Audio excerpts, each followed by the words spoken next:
How you doing? My name is Alex Medina, and I'm going to be going over a few pointers that I give my clients before even starting the bid war. These are some of the things that I've written into my contracts in order to win bids. That's right. It's a crazy market.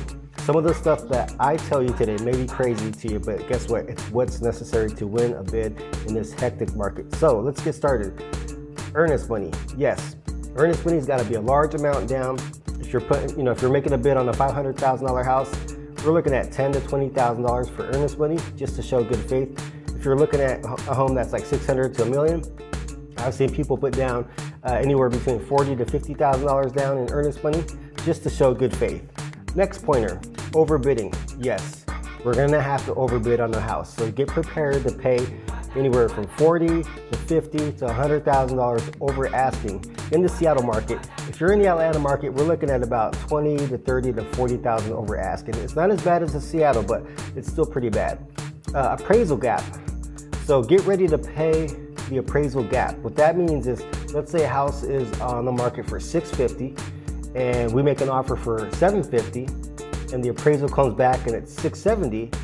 Well, we have to pay the difference between $670,000 and $750,000, and that's up to the client to pay. The bank's not going to pay that if you're got a loan. So remember, the appraisal gap is paid by the client. It has to come in cash, and it's not provided by the bank. So just get prepared to pay the appraisal gap. You're probably going to sign a WAIVE appraisal contingency. That's something that's expected nowadays in this crazy market. Next item, waiving inspection. Yes, my clients have had the WAIVE inspection, but what we do is we do a pre-inspection. So we get in there before and have the inspector inspect it, make sure it checks out, and then we waive the inspection. Next item, temporary occupancy. That's right. After you close on your home, you gotta let the the homeowner stay in the house for 30 days to 45 days, up to 60 days rent-free.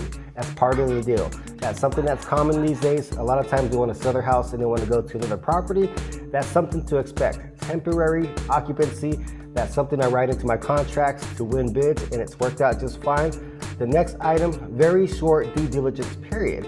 So, 3 to 7 days is pretty short.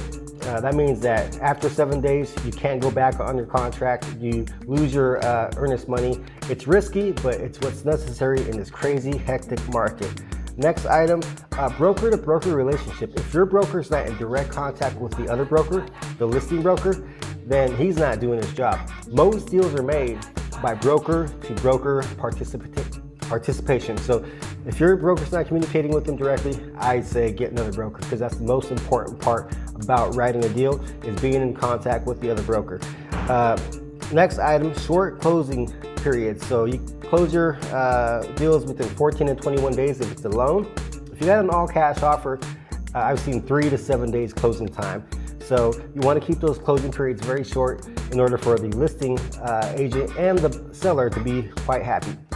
So these are just a few things that we have to tackle, a few things that you have to consider when you're writing a deal in the Seattle market or the Atlanta market, where it's a seller's market. I know your broker's probably told you all these things and you're probably thinking, he was crazy. He's not. This is what is being written in the contracts today, and this is what's winning offers. So if he's telling you this stuff or she's telling you this stuff, she's not crazy. This is what we got to do in order to win the bids. So once again, earnest money, large amount down, overbidding on the house, get prepared to do that. Paying the appraisal gap, get prepared to do that. Waiving the inspection, temporary occupancy, short due diligence period, broker-to-broker relationship, and short closing days. Just a few items that I write into my contracts to win bids for my clients. So if you like the information that you heard today, if your broker's not doing what I'm doing as far as putting this into a contract, writing these items to a contract, and you're losing and missing out on a whole bunch of deals, reach out to me. I can write a deal for you. I can write an offer for you. I'm an offer writing machine. So just letting y'all know, if you have any questions about writing an offer, if you're not happy with your broker that you have right now, and if you need a second opinion, or if you fire them and you're looking for a new broker, reach out to me. This is what I do. I write contracts, I win bids. Now, this presentation is brought to you by Home Pricer USA. So if you're looking to sell your home and don't know how much it's worth, go to homepricerusa.com and enter your information, and we'll give you a free CMA. comparative market analysis. So once again, sponsored by HomePricerUSA.com. This is Alex Medina, your favorite real estate broker, just giving you a few tips on how to win a bid in Seattle and Atlanta and any seller's market that's out there. Could be Miami, could be New York. That's the way it's done. That's the way we're doing it nowadays. If you need help, if you need a broker to represent you, reach out to me. I'd be happy to reach out to you and help you out and get this all situated. So there you go, Alex Medina, AlexMedinaRealEstate.com. I'm going to leave the info in the graphics, and if you have any questions, reach out to me ASAP. Thanks.